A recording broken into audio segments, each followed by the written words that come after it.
Hello student, myself Mrs. Tanuja Dhiren Yadni. Today we are going to study the 7th lesson of History Standard 7, that is Administration of the Swaraj. I am going to put two videos about this lesson. Different points we are going to study in these two videos. Before I start with the 7th lesson explanation, let's revise what we have studied in the 6th lesson. In conflict with the Mughals, 6th lesson, we have studied about Shaiste Khan invasion, Jai Singh invasion, Shivaji Maharaj Agra visit, then coronation ceremony of Shivaji Maharaj, South Campaign. These points we have studied. And at the end, we have studied about the death of Shivaji Maharaj.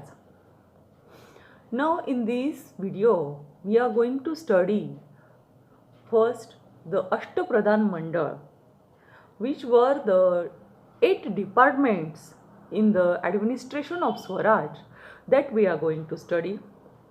Later on, we are going to study policy regarding agriculture, how Shivaji Maharaj supported farmers, how he helped the farmers. Next point, we are going to study about village economy. These 3 points we are going to cover in the first video.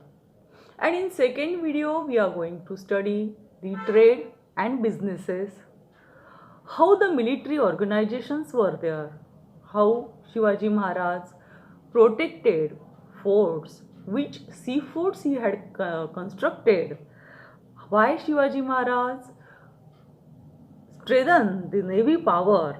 These points we are going to cover in the second video. So let's start with the first video.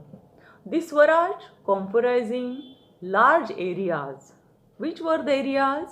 Nasik, Pune, Satara, Sangli, Kolhapur, Sindhudurga, Ratnagiri, Raigad, Thane district in Maharashtra and parts of Andhra Pradesh, Tamil Nadu. To ensure the smooth management, smooth administration of the affairs of the Swaraj and people welfare, Shivaji Maharaj set up an efficient administration. This efficient administration is called as a Ashtapradhan Mandal. So Shivaji Maharaj had taken lots of pain to set up the Swaraj. So how we can maintain this Swaraj? For that purpose, he set up Ashtapradhan Mandal. Administration was divided into 8 departments. Shivaji Maharaj appointed a council of 8 ministers.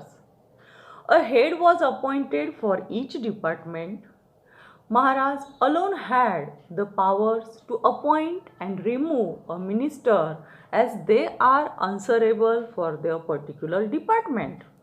And only Shivaji Maharaj can keep that particular minister or head of the department, or he can remove. It is the complete right of Shivaji Maharaj. Let's take information about Shivaji Maharaj Ashtapradhan Mandal. First we will see Moro Trimbak Pingle.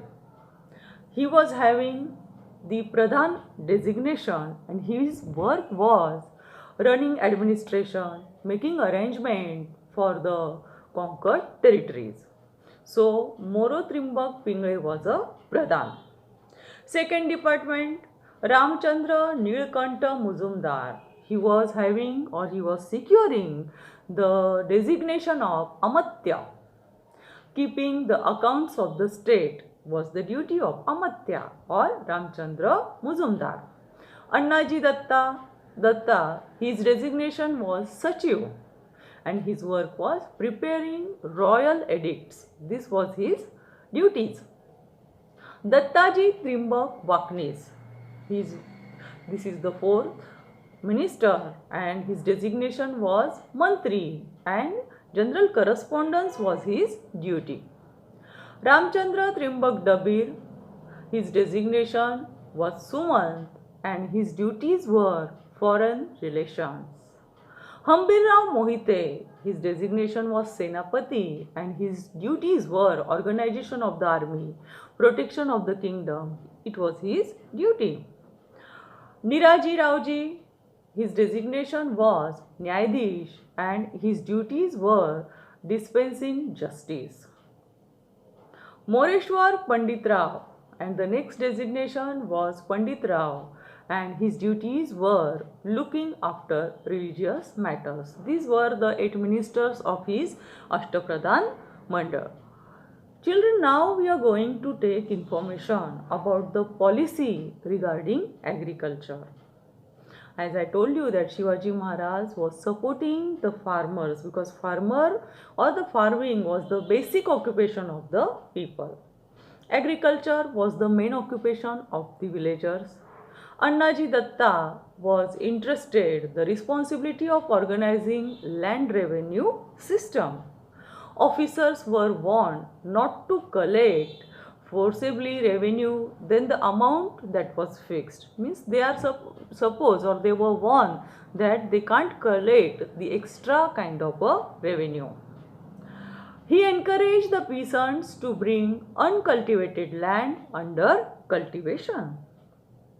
Remission in the land revenue was granted when there was proper rainfall, famine, or devastation caused by an enemy army.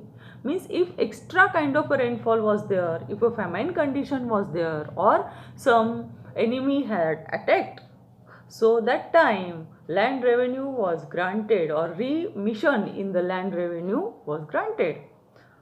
Officers were instructed to prevent bullocks, plugs and a good quality of seeds can be provided. These were the instructions given to the officers that they were supposed to provide in a proper quantity the things which were very useful for the agriculture like bullocks, plug and good quality of seeds. Let's take information about village economy. Agriculture was the backbone of a self-sufficient rural economy. Artisans produced goods and rendered service to the local people. The farmers in return gave a share of agriculture produce which is called as a baluta to the artisans. Okay, they used to give a proper share of agriculture produce baluta to the artisans. These were the points which we are going to study, which we have studied in the first part of the video of the lesson, that is the administration of the Swaraj. In the second video, as I told you, that we are going to study about the trade and businesses in the Swaraj, the military organization, intelligence departments, forts, sea forts, navy. Okay, these points we are going to conduct. So this is all about the first video about the administration of the Swaraj. After this, I am going to give you the small assignment which you are going to write in your classwork notebook. Till that time, bye bye. Take care. Stay home. Stay happy. Take care of yourself and your family. Bye bye.